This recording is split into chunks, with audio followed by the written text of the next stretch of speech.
Board Chair Pastor Mangiliman, members of the board, President Gayoba, distinguished guests, faculty, parents, officers of the graduating class, and most importantly, graduates.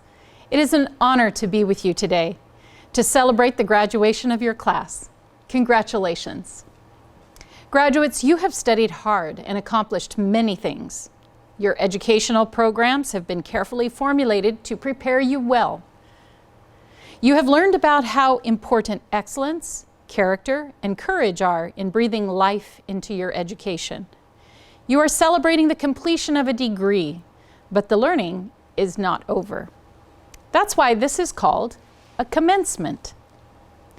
As I've prepared this address, your batch name, Virtus, has really intrigued me. The Latin word virtus signifies more than excellence, character, and courage. It actually has as its root word vir, or man. Virtus was a word that included connotations of valor, manliness, and worth, all of which were perceived as masculine strengths typically embodied in the Roman emperors. The original idea was that virtus described courage in war, but eventually it came to describe the ethical ideas of a good man, one who lived circumspectly or carefully, treated others justly, exercised self-restraint, and demonstrated fortitude. Fortitude is a fascinating word which describes mental and emotional strength in courageously facing difficulty, adversity, danger, or temptation.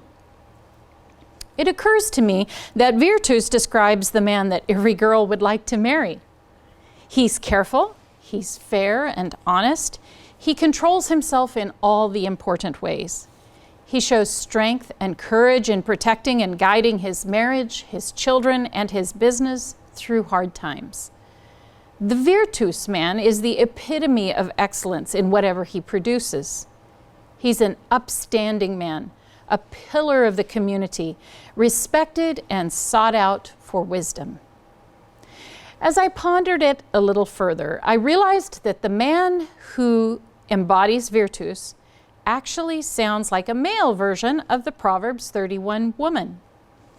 Let's change the pronouns and see how this sounds. Virtus describes the woman who is prudent, fair, and honest. She controls herself in all the important ways. She provides for her household and plans ahead so as to avert crisis. She shows strength and courage in her relationships with her husband, her children, and her colleagues.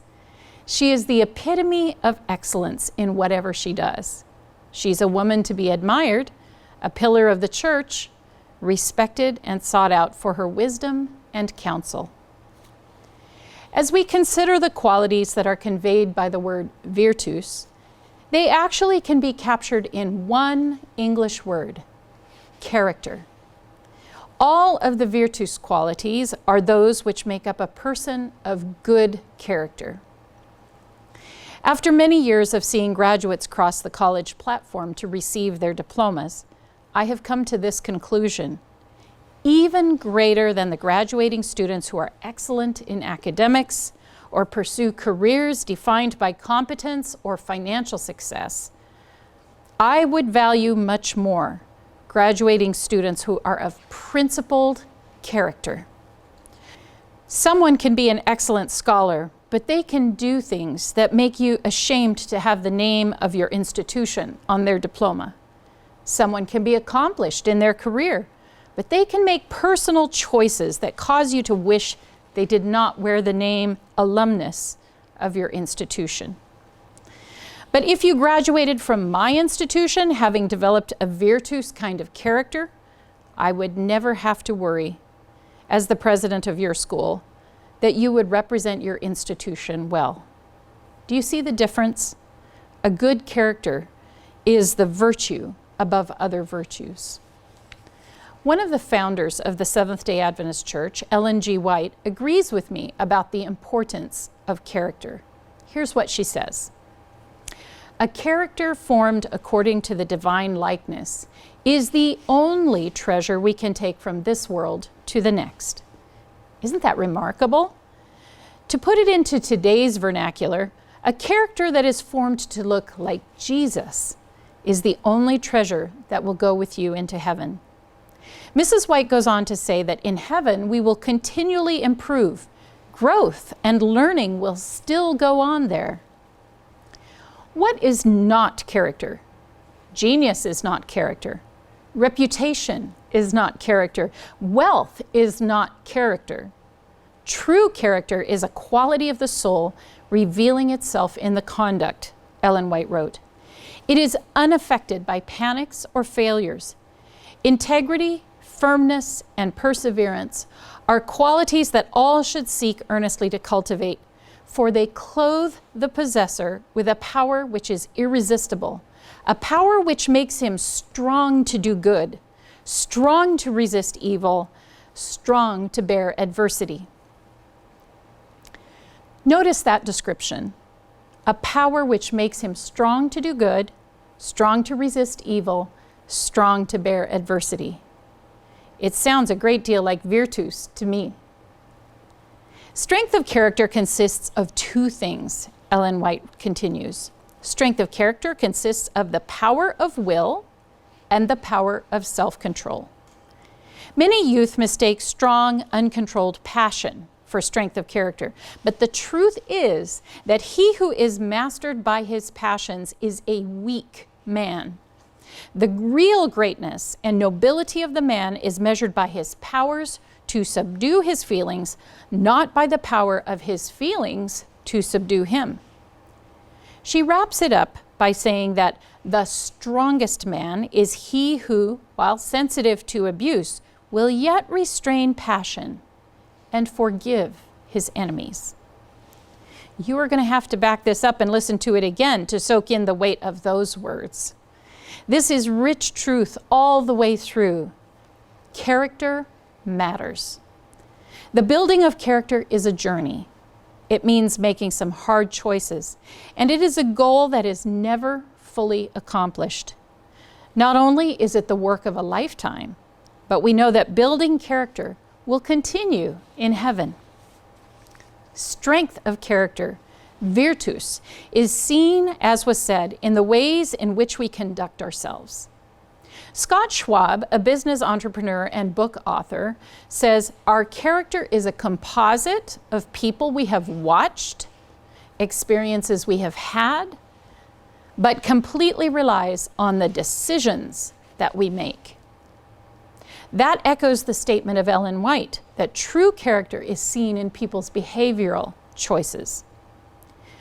What do the evidences of true character look like? Let me give you two examples from the lives of young adults that I know.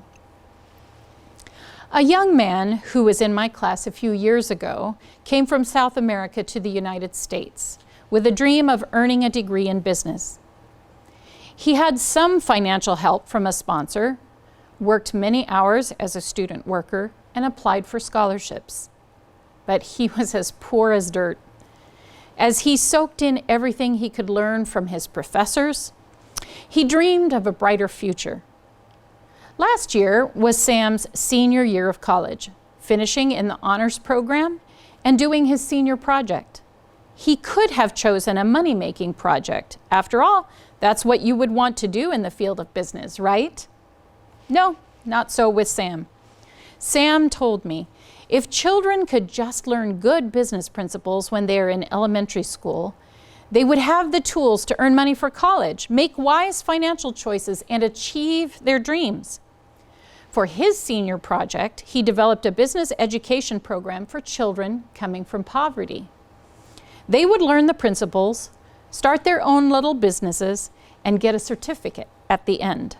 Unlike some of his classmates, Sam didn't do a project that was a moneymaker, but his vision and drive caught the attention of the fastest growing financial services marketing company in the United States.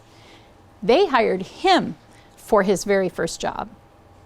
Sam's character, responsibility, long-term planning, organizational skills, and selfless priorities shone through. virtus. The ethical ideas of a man who wants to give others a chance in life that he would have loved to have been offered as a child. Here's another example, a completely different one. A young college student of mine named Yasmin dreamed of becoming a teacher. Neither of her parents, immigrants to the United States, had finished high school, let alone college.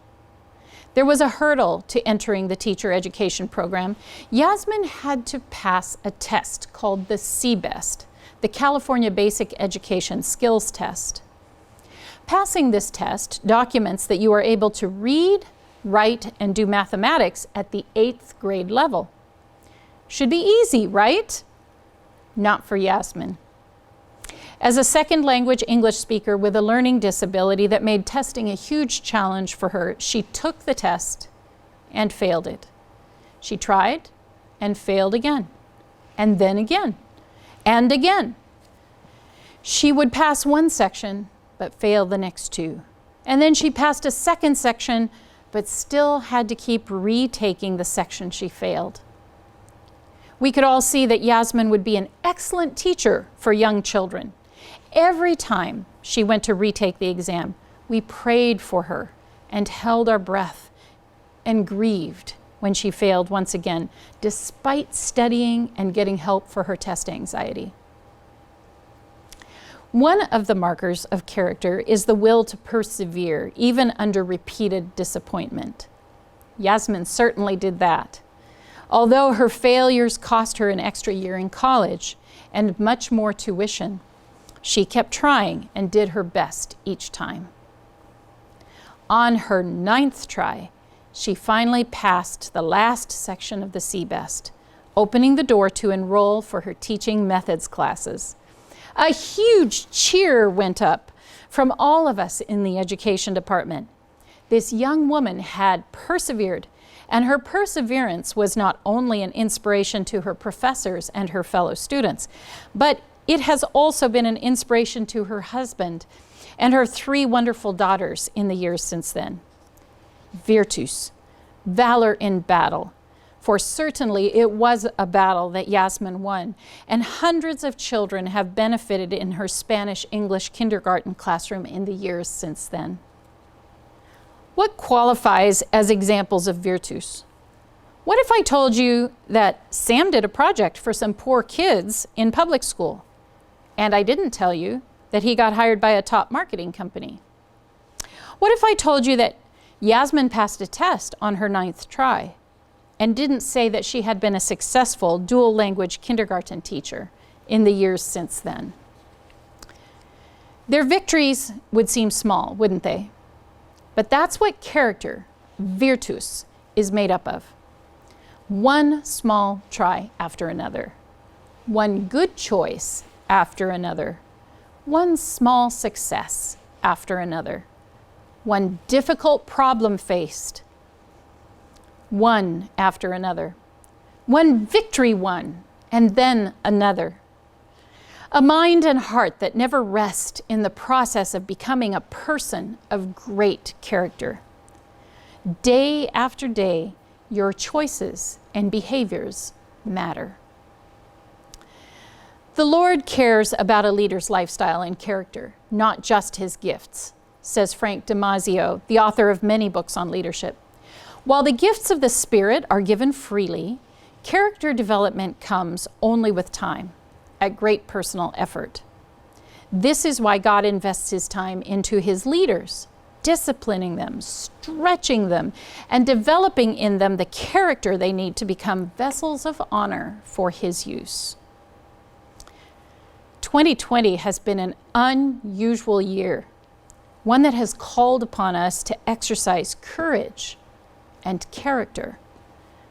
I think you've chosen your batch name well in such a year. Virtus. Let me wrap this up with the words of the Apostle Paul, written to the Romans. We also exult in our tribulations, knowing that tribulation brings about perseverance. And perseverance, proven character. And proven character, hope. And hope does not disappoint. Romans 5:3-5. Like a golden link in a chain, character will lead you to hope, and hope will not disappoint. Congratulations, graduates.